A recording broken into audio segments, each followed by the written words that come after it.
no início, você falando sobre resposta de oração.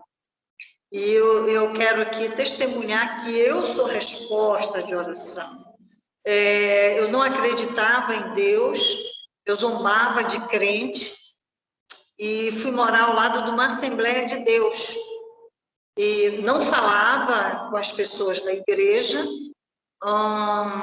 tampouco dava valor para aquelas irmãzinhas de roupa branca, que todo dia de manhã ia para a consagração na igreja, e um dia eu ouvi elas orando assim: Jesus, salva a vizinha. E não foi apenas um dia, não foi apenas uma semana, não foi apenas um mês. Isso levou em torno de quase um ano, de segunda a sábado. Em todos os momentos em que elas se reuniam para orar, a petição delas, que eu ouvia, eu ria, eu zombava, era: Jesus, salva a vizinha. Lá se vão aí 40 anos servindo ao Senhor, e dizer que verdadeiramente somos resposta de oração, né? Louvado seja Deus. Bom, quando eu perguntei o Glauco, nosso amado irmão, né, qual o tema que seria da vigília, ele deixou assim livre.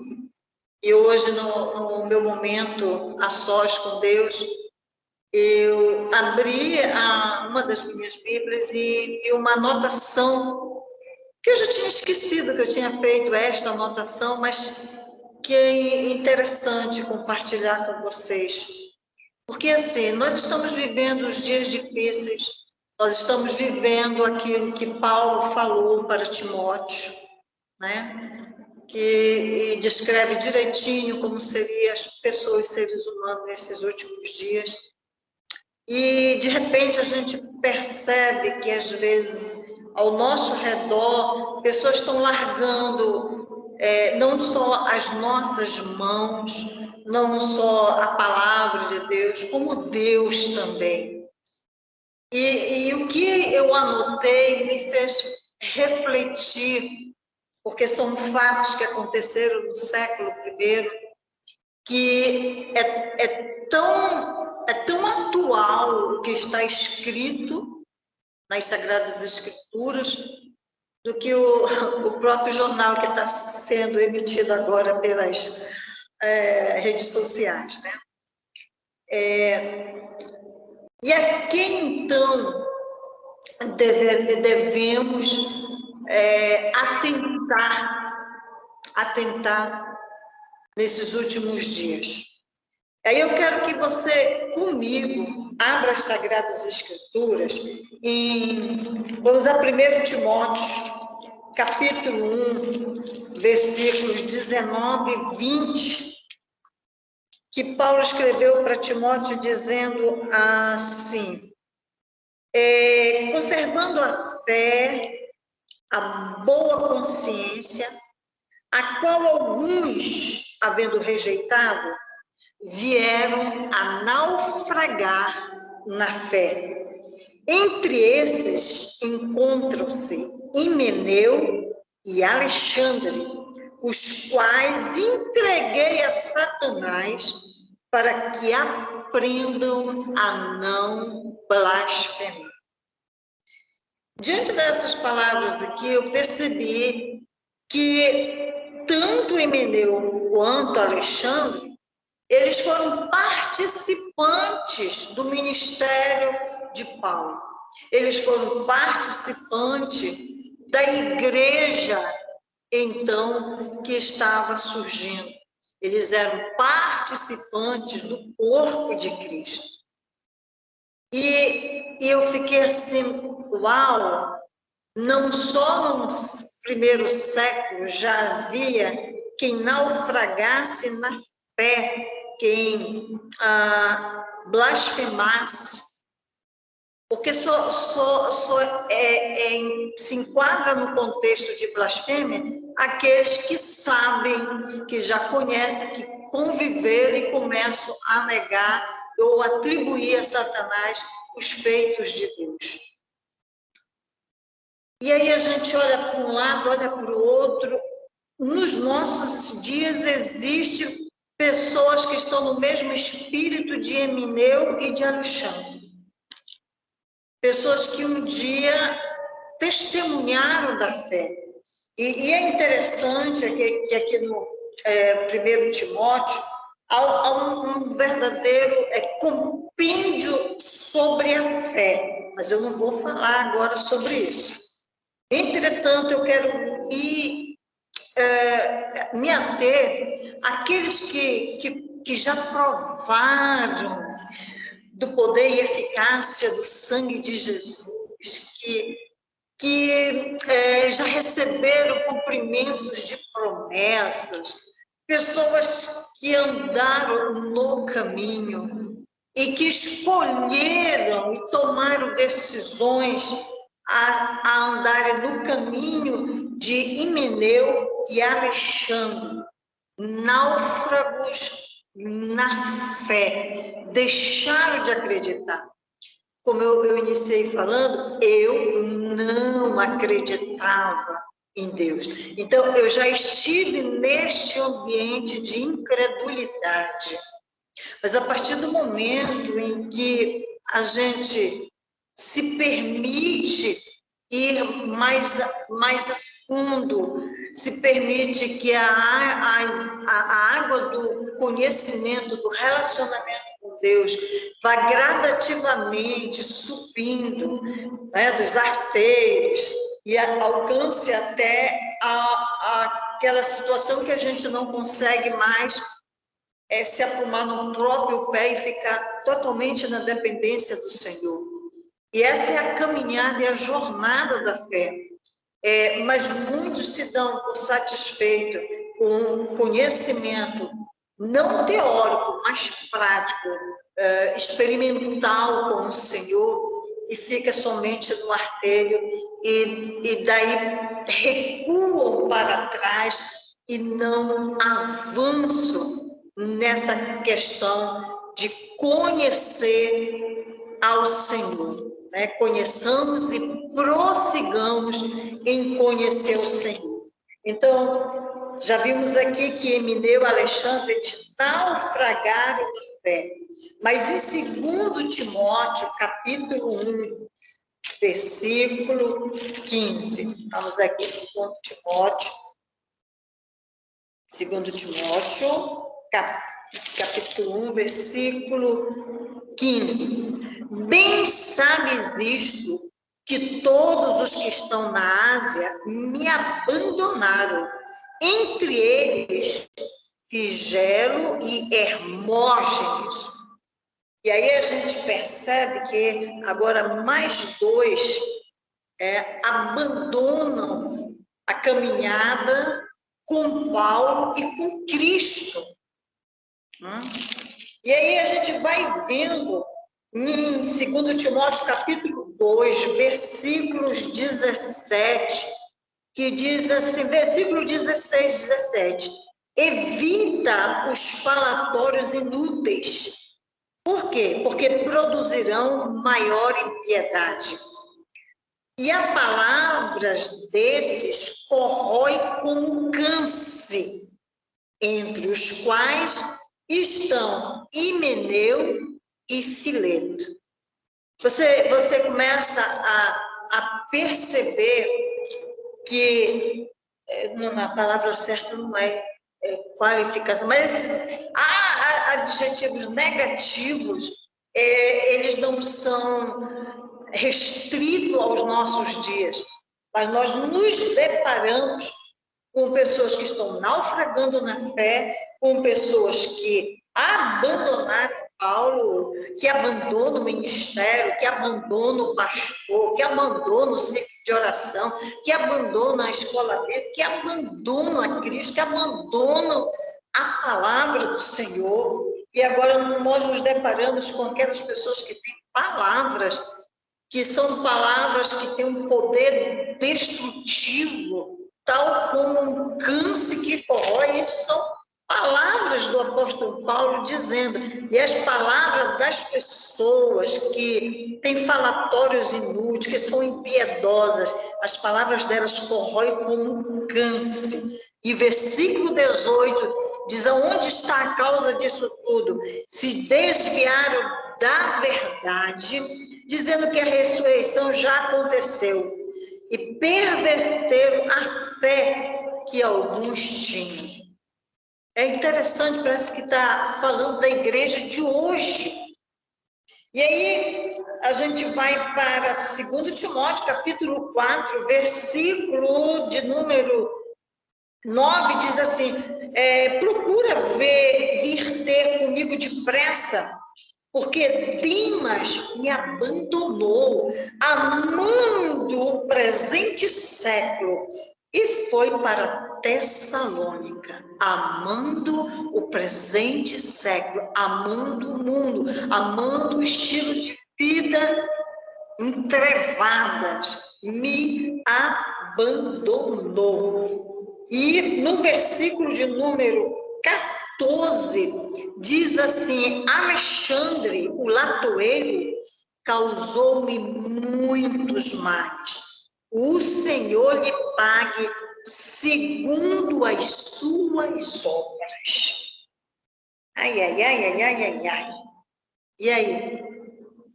Tinham parado para pensar, analisar toda essa situação das pessoas que faziam parte, né, do início, lá da igreja primitiva, e que ao longo dos séculos a gente vai percebendo essa situação das pessoas estarem abandonando a fé, desistindo, largando de mão e abraçando o mundo, né? Amando o mundo, amando essa vida, né? Estilo de vida aqui na Terra, amando o mundanismo. E foram pessoas que saíram do nosso meio. Foram pessoas que saíram do meio da convivência da igreja primitiva. Certo? Mas eu não quero me ater apenas aos tais. Isso é uma questão da gente atentar que o que a gente está vendo na igreja hoje, isso não é a culpa do pastor, não.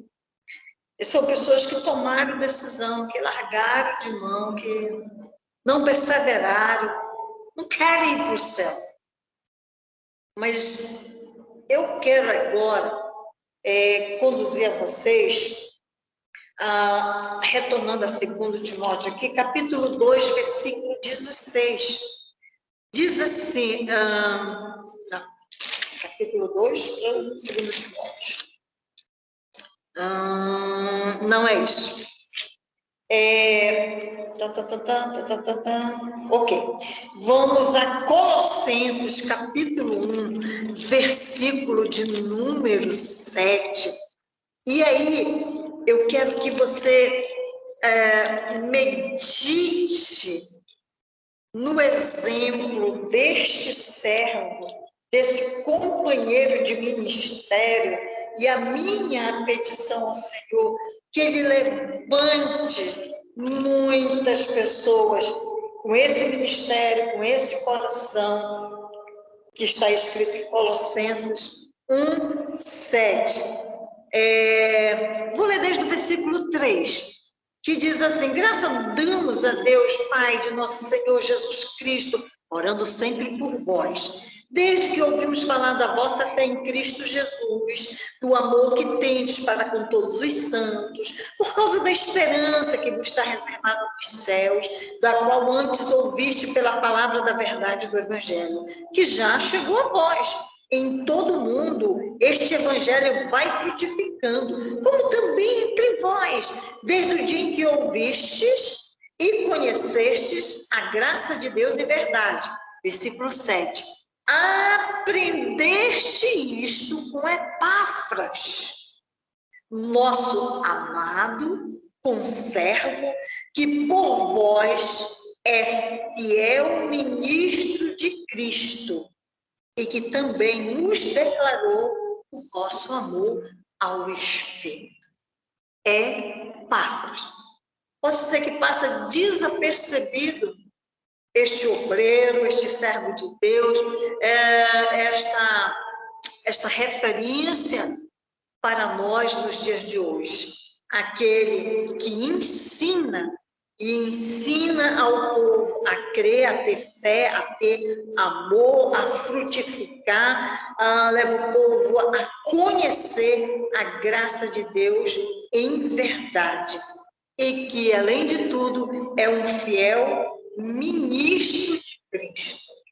E aí nós podemos ver no capítulo 4, versículos 12 e 13, Paulo diz assim: saúda-vos Epáfras, que é um de vós, servo de Cristo Jesus, combatendo sempre por vós nas suas orações, para que vos conserveis firmes, perfeitos e plenamente seguros em toda a vontade de Deus. Dou-lhe testemunho de que tem grande zelo por vós, como também pelos que estão em Laodiceia e pelos que estão em Herápolis.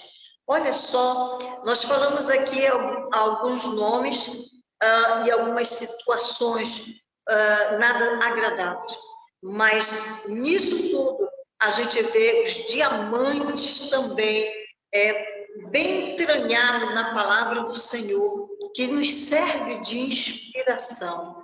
Eu quero ser uma Epáfras. Eu quero ser uma Epáfras.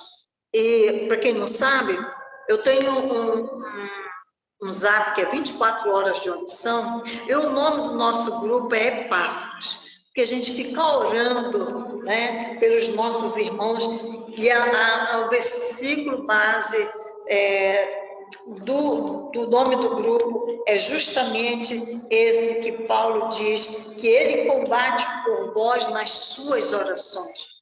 E eu percebo, assim, que as coisas que estão na Bíblia, os relatos, o registro, o nome, se tornam ambientes espirituais. E é nesse ambiente espiritual chamado Epáfras que eu quero estar. Eu quero estar orando pelos meus irmãos. Eu quero estar fazendo com que, através das minhas petições, a igreja ela seja fortalecida, ela seja renovada, ela seja restaurada, ela seja abençoada. Essa vigília, né, e a campanha que vão fazer em dezembro, isso são momentos Epáfras em que nós nos colocamos nesse posicionamento de fazermos, né, a obra do Senhor, tendo como exemplo a vida dos nossos irmãos. Então, para finalizar, em Filemon, no versículo 23, Paulo diz assim: saúdam-te Epáfras, meu companheiro de prisão em Cristo Jesus. Ele também foi prisioneiro, foi preso por conta de quê? Por conta do amor a Deus, por conta da palavra do Senhor. Eu poderia ter trazido aqui referências sobre a vida de Timóteo, mas Timóteo, assim, ele é tão em evidência que, às vezes, esses exemplos como de Epáfras passa desapercebido. Mas a minha palavra hoje vamos nos conservar nesse propósito de sermos ensinadores da palavra do Senhor, sermos servos de Cristo, sermos companheiros um dos outros na obra do Senhor, na alegria e na dor, em todos os momentos e circunstâncias, porque a gente percebe aqui que Epáfras esteve no momento de liberdade e de prisão. Aqueles que são ombreados aos seus pastores, que nós sejamos essas pessoas, e sejamos Epáfras em pleno século XXI, em qual os nossos superiores possam contar com a nossa participação, com o nosso auxílio, que possam contar com a nossa presença, com a nossa dedicação no ensino, dedicação na oração, dedicação na comunicação, que possamos vivenciar. Caso a gente não tome a decisão de ser um Epáfras, o que nos resta é um vir a ser Himeneu, Alexandre, Figelo, Hermógene, Fileto e Demas. Então, a minha petição ao Senhor, que todos nós sejamos fortalecidos na palavra do Senhor, cheguemos à decisão de sermos Epáfras, pleno século XXI. Amém.